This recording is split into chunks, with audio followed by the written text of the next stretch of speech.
So a little bit earlier, we whipped up a delicious Mexican feast. Now we need to round that off with something sweet and delicious. Sopapillas. Say it right. Sopapillas, you got to say it with feeling, are the perfect treat to serve with that Mexican feast. They are puffy, they are pillowy pieces of bread, fried to perfection and served with just a little drizzle of honey and then dusted with icing sugar. Get out of town. Chef Chumi Chums is here to take us through how to make this classic, very tasty Mexican dessert. Sopapillas. Hey? Sopapillas. Sopapillas. Sopapillas. Sopapillas. Like the Pied Piper. Sopapillas. I love that. I love that we've got a bit of a street food vibe going here.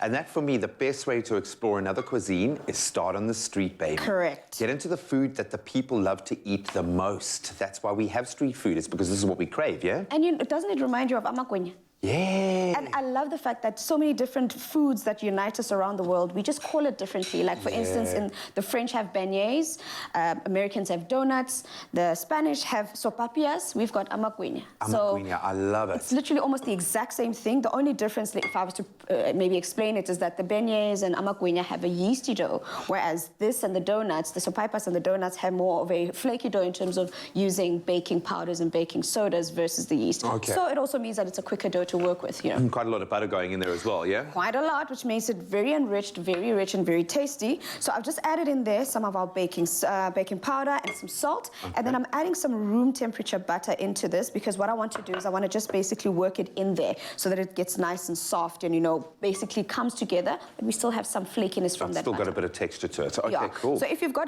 perhaps if you've got time, use your fingers like you would if you're doing a scone dough. Use your fingers. Okay. And I think suggest that you leave some of those butter bits in there.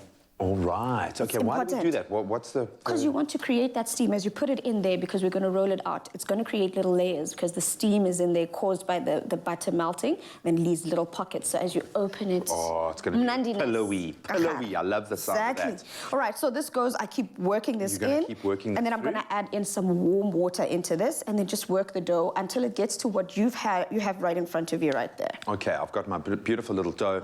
And like you say, this is slightly different. It's not going to prove and jump into, because we're not using the yeast. Correct, but it is still important to let the dough rest a bit, because like we always say, we don't want to activate the gluten and stuff like that. But in this case, you do want it to, just so that it's still nice. A little bit. Yeah, just a little bit, you know. So you can actually start rolling out that dough for us, but I'm going to ask you, yes, I think you've done this before. Lessons learned.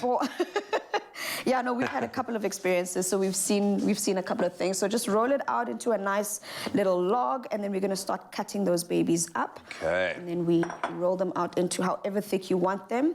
And remember that because we're using our baking powder, as soon as it hits the oil and the heat starts working in there, it's basically going to puff up into these beautiful flaky little pillows that we've got here.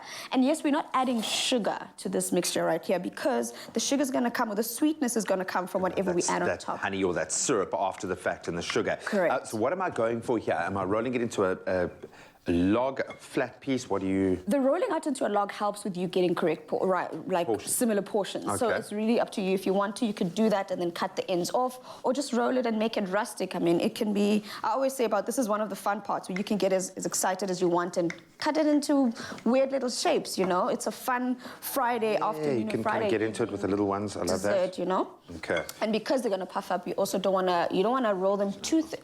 That's such... I'm so excited that you did that, because what you're doing now is, remember we mentioned the butter. Yeah, so you're sort of creating more layers by folding them over each other. I feel like you're the chef here and I'm just a backup singer. Never. You are the superstar. Perfect. And then as soon as you've cut those up, I'm going to add these babies into our oil here and fry them up. And another thing is this dough is also a great make-ahead dough. Make it, put it in the fridge. As soon as your guests arrive, just take it about 30 minutes beforehand, cut it up, and then fry those babies up. And I promise you, it will be a crowd pleaser. That looks awesome. You're actually taking me back to Ekasi right now. Every morning, I'd basically want to have a nice, juicy guiña. There we go. For you, my friend. For me, thank you. And let's fry up our sopapillas. As soon as they hit the oil, they're going to start frying up, and that's what we're going for. We want that heat. We want that beautiful heat going in there. We want them to be nice and bubbly. Let those babies cook until they're golden brown. About how long do you think they'll need? Then literally just you watch them. And Just give once them they've got that beautiful golden brown texture on the outside. Then we're good. And then take them out, presumably drain them nicely. Correct. And then drizzle them with our honey and a little bit of our ice and sugar. And then we're going to taste You can even go sopapillas. fancy, add some compote there. It's up to you. I'm a guinea. It is. Pillowy, light, delicious, not too sweet. Absolutely beautiful.